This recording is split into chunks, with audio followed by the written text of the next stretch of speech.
Ես Գևորգ Խամոյանի հորեղբոր որդին եմ։ Հակակոռուպցիոն կոմիտեն ներկայացնում է, որ ձեր եղբայրը ըստ էության բարեգործության արգելքը խախտել է։ Ինչպես եք մեկնաբանում, նա առհասարակ կապ ունեցել է ուժեղ Հայաստան դաշինքի հետ։ Ոչ, ճիշտն ասած ինքը вообще քաղաքական ոչ մի ուժի հետ կապ չի ունեցել։ Մինչև այդ արգելքը լինելն էլ ինքը զբաղվել է բարեգործությամբ, արդեն կլինի 5 տարի։ Պատերազմից հետո ձևավորվեց Հայեր միացեք խումբը բարերարների գլխավորությամբ։ Բարերարների մեծ մասը դուրսն են ապրում, Ռուսաստանում, Եվրոպայում, այդ իսկ պատճառով իրենց գործերը այդտեղ համակարգողը Գևորգ Խամոյանն է եղել։ Բարեգործությունները անցկացվել են, բաժանվել են կենթանի ընտանիներ, մարդկանց եղել է, որ չեն ունեցել նույնիսկ մնալու տեղ են տվել, չգիտեմ, տարբեր միջոցառումներ, ոնց որ իրենց այդ բնակությունը ավելի մի քիչ հեշտացնելու համար, որ կարողանան ապրել ավելի հեշտ, մեծամասամբ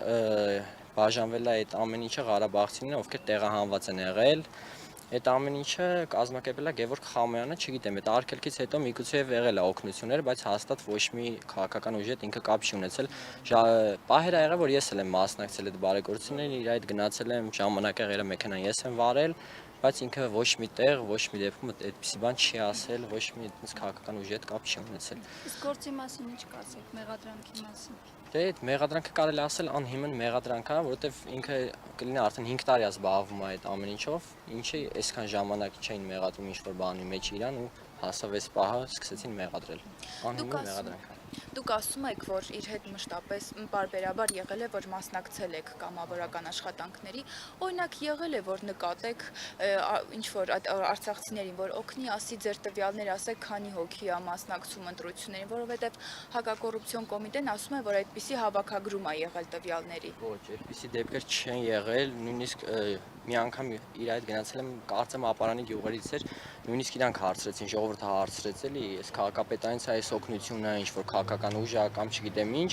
լավ հիշում եմ, ասես չէ, մենք ինչ ոչ մի քաղաքական ուժի հետ կապ չունենք, ոչ մի օրենքի քաղաքապետարանի, չգիտեմ, այդպիսի բաների հետ կապ չունենք, այդ բարերար մարդիկ են ստեղծել Հայեր միացեք խումբը, ես ուղղակի որպես միջնորդ անձ իրանց գործն եմ անում, այդ բարեգործությունը լրիվ անշահախնդիր տրամադրվում է նրա համար, որովհետև մարդիկ թողել են իրենց տունը, թողել են իրենց հայրենիքը մնալու տեղը, եկել նստել, դե պարզ է, մի քիչ դժվար կլինի գաղթից հետո իրենց համար ապրելը, գոյատևելը, դե փորձում են ամեն ձև այնպես անել, որ ավելի հեշտ լինի կամ կարողանան ապրուստի միջոց գոնե ունենալ։ Իսկ ունեք տվյալներ, օրինակ, քանիսն են եղել շահառուները ծրագրից օգտված եւ ինչ հաճախականությամբ դրանք անդադ փոփոխվել են, թե նույն մարդիկ են եղել եւ դուք փաստում եք, որ այդ օգնությունը բաժանելու ժամանակ որևէ քաղաքական ենթատեքստի քարոզչություններ, խոսքեր չեն հնչվել։ Ես ճիշտ հասկացա ձեր խոսքից։ Փոփոխվել են, անդադ նույն մարդկանց չի եղել, այնպես է եղել որոշումը, որ պետքա մի կողմից sense բարեգործությունը արվեր, ինչ որ մի, ասենք, անասունները բաժանվեր, վերջացներ, հետո արդեն երկրորդ փուլով ով ինչի կարիք ունենար, տային մոտավոր եթե չեմ սխալվում 350-ից 400 հոգու արդեն հասցրել էին օգնել, բայց տնեցա դեռ շատ մարդիկ կան, որ օգնության կարիք ունեն, այդ վերջերը նույնիսկ մեր տնից է խոսացել, մի քանի հոգի զանգել էին, իրանք պայմանավորել են, որ կով, չգիտեմ ինչ պետքա տանեն, ինքը անձամբ ասեց, որ այս պահին ես չեմ կարող անել, ես իմ խոստացածը անելու եմ, պայլիբոմ, բայց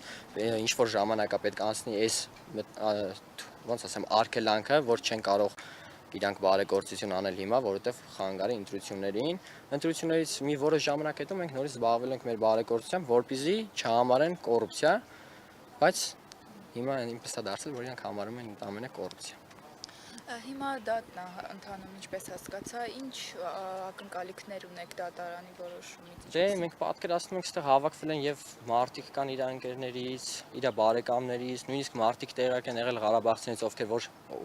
օգնությունը արել, եկել են Գևորգի համար հավաքվել նստել, մենք սպասում ենք, որ երևի թե բաց կթողնեն, որովհետեւ իր բոլոր մեղադրանքները անհիմն են։ Ոչ մի ապացույց չունեն։